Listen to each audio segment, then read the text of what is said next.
역사는 늘 큰 결단으로 움직인 것처럼 보이지만 사실 가장 조용한 선택이 흐름을 바꿨습니다. 조선의 역사는 언제나 강한 선택을 한 사람들의 이야기로 기록되어 왔다. 왕이 된 자, 칼을 든 자, 피를 흘린 자. 그러나 역사를 조금만 다른 각도에서 보면 우리는 곧 깨닫게 된다. 가장 큰 결과를 만든 선택은 항상 가장 조용한 자리에서 이루어졌다는 사실을. 오늘의 이야기는 그 조용한 선택에 대한 이야기다. 효빈 김씨 이 이름을 떠올릴 때 사람들은 보통 하나의 장면을 먼저 생각한다. 사도세자의 비극 뒤주.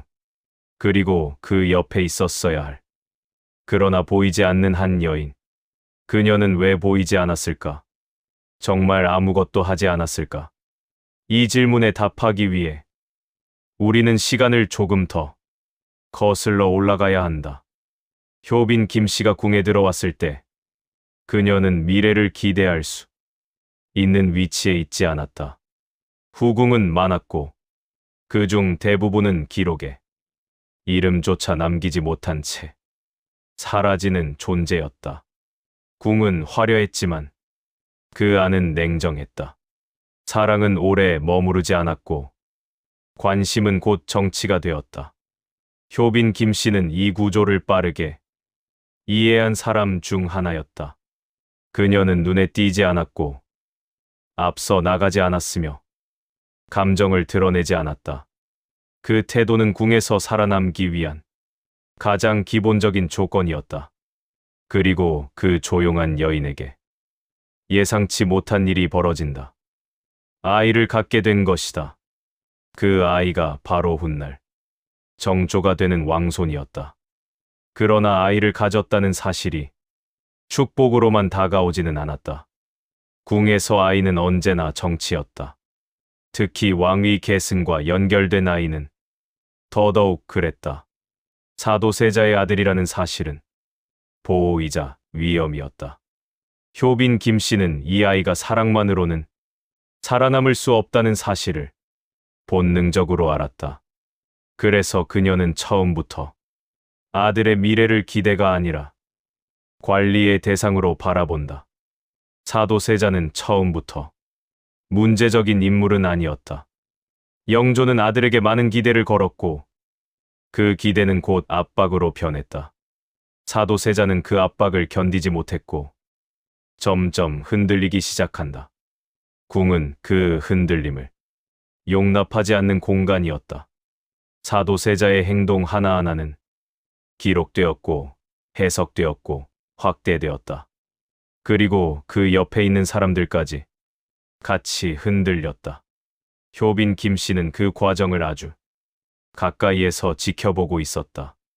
궁 안에서 분위기가 달라지는 순간은 생각보다 분명하다. 말수가 줄어들고 웃음이 사라지고 사람들이 조심스러워질 때, 그때 사람들은 아직 아무 말도 하지 않지만 이미 결론을 내린 상태다. 사도세자는 위험해지고 있었다. 그리고 그 위험은 곧 주변 사람들에게 옮겨붙을 것이 분명했다. 효빈 김씨는 이때 처음으로 선택의 기로에 선다. 사도세자의 아내로 남을 것인가? 아니면 정조의 어머니로 남을 것인가? 이 선택은 겉으로 보기엔 잔인해 보일 수 있다. 그러나 궁에서 이 선택은 도덕의 문제가 아니라 시간의 문제였다. 그녀는 사도세자를 버린 것이 아니라 사도세자의 몰락에 자신을 연결하지 않기로 결정한 것이다. 그 차이는 작아 보이지만 결과는 완전히 다르다. 궁에서 연결은 곧 운명이다. 효빈 김씨는 그 연결을 하나씩 끊어 나간다. 말을 줄이고 자리를 피하고 감정을 숨긴다. 그녀의 침묵은 점점 더 두꺼워지고 사람들은 그 침묵을 오해하기 시작한다. 냉정한 여자, 무정한 어머니, 남편을 외면한 후궁. 그러나 그 오해가 커질수록 그녀는 오히려 안전해진다. 궁은 명분이 없는 처벌을 하지 않는다. 문제는 명분을 주지 않는 것이다. 효빈 김씨는 끝까지 그 명분을 주지 않았다. 그 선택은 훗날 정조에게 가장 큰 보호막이 된다. 아직 아무도 모른 채 이미 역사의 방향은 조용히 틀어지고 있었다. 그리고 그 조용한 전환점 위에서 비극은 점점 가까워진다. 사도세자의 붕괴는 이제 되돌릴 수 없는 단계로 접어들고 있었다. 사도세자의 이상 행동이 궁 안에서 공공연한 이야기가 되었을 때 효빈 김씨는 이미 알고 있었다. 이 싸움은 설명으로 끝나지 않는다는 것을 영조에게 사도세자는 아들이기 이전의 불안 요소였다. 왕은 나라를 위해 모든 것을 의심해야 하는 자리에 있었고 그 의심의 끝에는 언제나 피가 있었다. 사도세자의 병증이 심해질수록 궁 안의 사람들은 조용히 선을 긋기 시작했다. 누구도 먼저 말하지 않았다. 그러나 모두가 같은 생각을 하고 있었다. 이 사람은 오래 못 간다. 그리고 그 판단이 내려지는 순간 사도세자의 곁에 있는 사람은 곧바로 위험한 존재가 된다. 효빈 김씨는 그 변화를 가장 먼저 체감한 사람이었다. 어느 날부터인가 궁인들의 인사가 짧아졌고 눈을 마주치지 않았다. 말을 아끼는 것은 존중이 아니라 거리 두기였다. 그녀는 알았다. 이제 이 궁에서 자신이 할 수 있는 선택지는 점점 줄어들고 있다는 것을. 사도세자를 변호할 것인가? 아니면 침묵할 것인가? 하지만 이 선택은 도덕의 문제가 아니었다. 생존의 문제였다. 사도세자의 곁에 서는 순간 그녀는 왕의 며느리가 아니라 문제의 일부가 된다. 그녀의 말 한마디는 위로가 아니라 증거로 사용될 수 있었다. 궁에서는 사실보다 해석이 중요했고 해석보다 의도가 중요했다. 그리고 그 의도는 언제든 죄가 될 수 있었다. 효빈 김씨는 사도세자를 사랑하지 않았을까? 그 질문은 너무 늦게 던져진다. 궁에서 사랑은 행동으로 증명되지 않는다. 사라짐으로 증명된다. 사도세자가 무너질수록 그녀는 더 조용해졌다. 사람들은 그것을 냉정함이라 불렀고 비겁함이라 불렀다. 그러나 그녀는 하나의 장면을 머릿속에서 놓지 않고 있었다. 어린 정조. 아직 아무것도 모르는 얼굴. 이 아이가 살아남지 못하면 이 모든 침묵은 아무 의미도 없어진다. 그녀는 사도세자의 아내가 아니라 정조의 어머니로 선택을 다시 계산했다. 그 순간부터 이 싸움은 남편을 살리는 싸움이 아니라 아들을 지키는 싸움이 된다. 그리고 이 두 싸움은 결코 같은 방향으로 갈 수 없었다. 뒤주가 설치되던 날, 궁 안은 이상할 정도로 조용했다. 울음도, 항의도, 소란도 없었다. 침묵은 명령이 아니라 합의처럼 퍼져 있었다. 그날 효빈 김씨는 어디에도 기록되지 않는다. 그러나 바로 그 점이 이 이야기의 핵심이다. 그녀는 현장에 있지 않았기 때문에, 연루되지 않았고 말하지 않았기 때문에 기억되지 않았다. 그리고 그 결과 정조는 위험한 왕손이 아닌 관리 가능한 존재로 남는다. 영조는 사도세자를 죽였지만 그 아들까지 제거할 이유는 느끼지 못했다. 여기서 역사의 방향이 바뀐다. 만약 효빈 김씨가 통곡했다면, 만약 억울함을 외쳤다면, 만약 세자의 편에 서서 끝까지 맞섰다면 정조는 문제의 연장선이 되었을 것이다. 그러나 그녀는 그 어떤 장면도 만들지 않았다. 비극은 확대되지 않았고 비극은 개인에게만 남았다. 그 선택은 잔인해 보일 만큼 정확했다. 사도세자가 죽은 뒤 궁은 빠르게 정상으로 돌아간다. 사람들은 다시 웃었고 의식은 다시 반복되었다.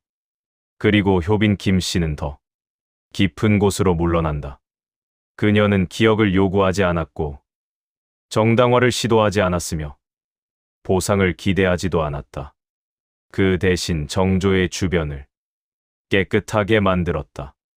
어머니의 존재가 정치적 부담이 되지 않도록. 그 침묵은 이제 하나의 전략이 된다. 정조가 자라면서 사람들은 그의 총명함에 주목했지만 아무도 묻지 않았다. 왜 이 아이는 이렇게 조용히 보호받고 있는가? 그 보호막은 군사도 신하도 아니었다. 아무 말도 하지 않는 어머니였다. 정조가 왕이 되었을 때 효빈 김씨는 승리자가 아니었다. 그러나 패배자도 아니었다. 그녀는 자신의 역할이 이미 끝났다는 것을 알고 있었다. 역사는 그녀를 설명하지 않는다. 하지만 정조가 왕이 되었다는 사실 하나로 그녀의 선택은 이미 증명되었다. 이 중반의 침묵이 없었다면 후반의 개혁은 존재하지 않았다. 그리고 이 지점에서 시청자는 알게 된다. 이 이야기는 비극이 아니라 계산된 침묵에 대한 이야기라는 것을. 정조가 왕위에 올랐을 때 궁 안에는 묘한 긴장감이 흘렀다. 그는 왕이 되었지만 완전히 안전하지는 않았다. 사도세자의 아들이라는 사실은 지워진 것이 아니라 잠시 덮여 있었을 뿐이었다. 정조는 자신이 어떤 왕으로 보이는지가 얼마나 중요한지 너무 잘 알고 있었다. 그래서 그는 과거를 크게 말하지 않았다. 아버지의 억울함을 전면에 내세우지도 않았다. 그 침묵은 정조 혼자 만든 것이 아니었다. 그의 곁에는 오래전부터 침묵으로 살아온 사람이 있었다. 효빈 김씨 왕이 된 아들의 어머니였지만 그녀는 앞으로 나서지 않았다. 대비의 권위를 앞세우지도 않았고 정치적 발언을 하지도 않았다. 그녀는 여전히 궁의 뒤편에 머물렀다. 사람들은 그 모습을 보며 말한다. 아무 영향력도 없는 어머니였다. 그러나 그 말은 사실과 다르다. 그녀의 영향력은 보이지 않았기 때문에 더 강했다. 정조는 외척의 도움을 받지 않는 왕이 된다. 그것은 우연이 아니었다. 어머니가 권력을 요구하지 않았기 때문에 가능한 구조였다. 효빈 김씨의 가문은 앞에 나서지 않았고 정조는 누군가의 꼭두각시로 의심받지 않았다. 그 결과 정조는 개혁을 말할 수 있었고 새로운 인재를 등용할 수 있었다. 만약 그의 어머니가 조금이라도 욕심을 냈다면 정조의 모든 정책은 외척의 정치로 의심받았을 것이다. 효빈 김씨는 그 가능성을 처음부터 차단했다. 그녀는 정조에게 아무것도 남기지 않았다. 정치적 유산도, 권력도, 복수의 명분도 하지만 대신 하나를 남겼다. 부담 없는 왕권. 그것은 조선 왕 중 그 누구도 쉽게 가질 수 없었던 조건이었다. 정조는 아버지의 비극을 마음에 품고 있었지만 그 비극을 정치로 사용하지 않았다. 그 역시 어머니의 선택을 보고 자랐기 때문이다. 효빈 김씨는 끝내 역사의 주인공이 되지 않았다. 그녀는 영웅으로 기억되지 않았고 비극의 상징으로도 크게 다뤄지지 않았다. 기록은 그녀를 짧게 언급한다 조용했고 나서지 않았으며 아들의 즉위를 보았다는 사실 정도. 그러나 그 짧은 기록 속에는 긴 선택의 시간이 숨어 있다. 사람들은 종종 묻는다. 그녀는 후회하지 않았을까? 그러나 궁에서 후회는 사치에 가깝다. 후회보다 중요한 것은 결과다. 그리고 결과는 명확하다. 정조는 왕이 되었고 조선은 잠시나마 가장 빛나는 시기를 맞이했다. 그 시작점에는 칼도, 말도, 연설도 없었다. 침묵이 있었다. 역사는 선택한 사람만을 기록하는 것처럼 보인다. 하지만 자세히 들여다보면 기록되지 않은 선택들이 역사를 떠받치고 있다. 효빈 김씨의 선택은 바로 그런 종류였다. 눈에 띄지 않지만 없었다면, 결과도 존재하지 않는 선택. 만약 그녀가 사도세자의 억울함을 끝까지 외쳤다면 정조는 왕이 되지 못했을 것이다. 만약 그녀가 권력을 요구했다면 정조의 개혁은 시작도 못했을 것이다. 만약 그녀가 침묵하지 않았다면 조선은 다른 길로 흘러갔을 것이다. 역사는 그 가정을 결코 증명해 주지 않는다. 그러나 우리는 결과를 본다. 효빈 김씨는 패배자가 아니다. 그녀는 승리자도 아니다.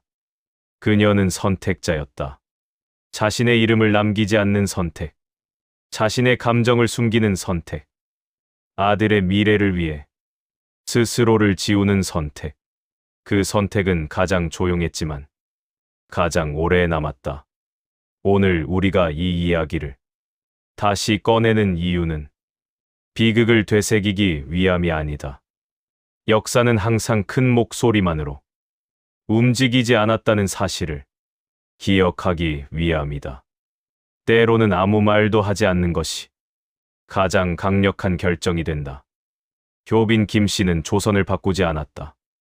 그러나 조선이 바뀔 수 있는 조건을 만들었다. 그 조건 위에서 정조는 왕이 되었고 정조는 선택했다. 그리고 그 선택 역시 또 다른 역사가 되었다. 역사는 언제나 하나의 길만 보여준다. 하지만 그 길 옆에는 선택되지 않은 수많은 가능성과 기록되지 않은 결단들이 있다. 오늘의 이야기는 그 중 하나였다. 말하지 않았기에 남은 선택, 보이지 않았기에 강했던 선택. 효빈 김씨. 그녀의 이름은 크게 울리지 않지만 그 침묵은 지금도 역사의 바닥에서 조용히 울리고 있다. 여기는 역사의 선택입니다.